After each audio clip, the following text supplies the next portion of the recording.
You know, it's truly a testimony to the power of a prejudiced media and their propaganda that Hamas can so easily be turned into the victim. Hamas is a blood-soaked Islamic terrorist group dedicated by charter to the destruction of Israel and its replacement with an Islamic state governed by Sharia law. It is not a humanitarian group. It is not a religious group. It is a terrorist organization that exists only to spill Jewish blood. Hamas has been holding an Israeli soldier hostage for nearly 4 years. What kind of victim takes hostages? Israel's image has also been transformed by Hamas's clever manipulation of the media. The terrorists have seized humanitarian supplies meant for Gaza citizens. It has stolen or misused hundreds of millions of dollars in aid to buy weapons and support their members. They have even cast themselves into a situation resembling the Nazi occupation of Europe, and Hamas has been transformed in image into something like the French resistance. Hamas claims to be fighting against Israeli occupation, but Gaza is unoccupied. Hamas claims that all of Israel is stolen Palestinian land. That is also a transparent lie. There was no Arab state or nation called Palestine in the Middle East in 1948, or ever. That means there was no Palestinian nation that the Jews could steal or occupy. Let's look at some history instead of basing our knowledge of history on sound bites from prejudiced media. The Ottoman Turks ruled the entire area for 400 years, from 1517 to 1917. During that time, there were no nations or independent states within the empire. They were all erased. They were just provinces. The boundaries of the future states of Israel, Jordan, Syria, Lebanon, Iraq, and others were created by the European powers out of the ruins of the Turkish Empire at the end of the First World War. A homeland for Israel was one of the first created by the League of Nations at the San Remo Conference in 1922. But the more important fact is that the Jews have lived continuously in Palestine for 3,700 years. And since the 19th century, the Jews were a majority of the population in Jerusalem.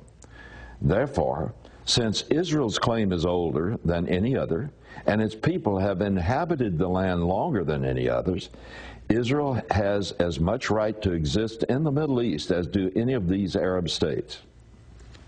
However, the Saudis drove the Hashemites, whom we now know as the Jordanians, from their position as the guardians of the holy sites of Mecca and Medina, which they'd held for hundreds of years. They appealed to Winston Churchill, who was at the time the British colonial secretary, to reward them for their minimal help against the Turks in World War I. So he decided to take Transjordan, which was 80% of the land set aside by the League of Nations for a Jewish homeland, and give it to them. Jewish leader Chaim Weizmann made an agreement with the Arab leaders to cede Transjordan to the Hashemites in exchange for a signed promise of peace. Sound familiar? It was agreed that this would be a place for any people displaced by Israel's homeland, which extended from the Jordan to the Mediterranean Sea. Emir Faisal, representing the Arab kingdom of the Hejaz, or the holy sites around the great territory of Mecca and Medina, signed the agreement. It's in his own handwriting. He makes certain promises. In this document, Emir Faisal promised that there would be no more demands made upon the Jews by the Arabs if they were given this land. I've heard that before. Have you? Today, the kingdom of Jordan, whose population is comprised of at least 83% by those who call themselves Palestinian, is supposed to be the Palestinian state. But it was never acceptable to the Muslim nations, that is, until the Israelis conquered the West Bank and the Gaza. Once the Palestinians gained the sympathy of the UN and many world leaders, the Muslim nations suddenly began to call for the creation of a Palestinian state that they themselves never allowed when they controlled the same territory. So the Hashemites took over Transjordan and rule it now. Why? because there was never a national entity of people known as Palestinians. The Palestinian cause is not about self-determination. Muslims and useful idiots of the West claim that the Middle East is in constant conflict because the Palestinians yearn for a state and Israel refuses to give it to them. Both of these claims are patently false. The Palestinians were offered statehood in 1948 and again in 2000. Both times they responded with armed aggression and terrorist attacks. From 1948 to 1967, Egypt possessed Gaza and Jordan possessed the West Bank. Why did they not offer that land to their fellow Arabs and Palestinians as a state?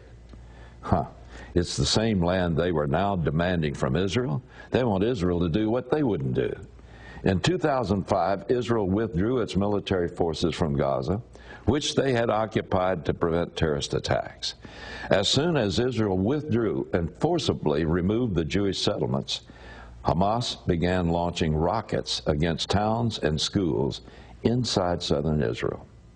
But these terrorists are not a small rogue element. They're members of Hamas. And the vast majority of Palestinians voted for Hamas in the last general election and gave them control of the Palestinian government. Surveys show they would do it again. They are not victims. They're terrorists. Their goal isn't peace, it's war. And with Turkey, Iran, and Syria supporting them, they think that this time is a war they can win.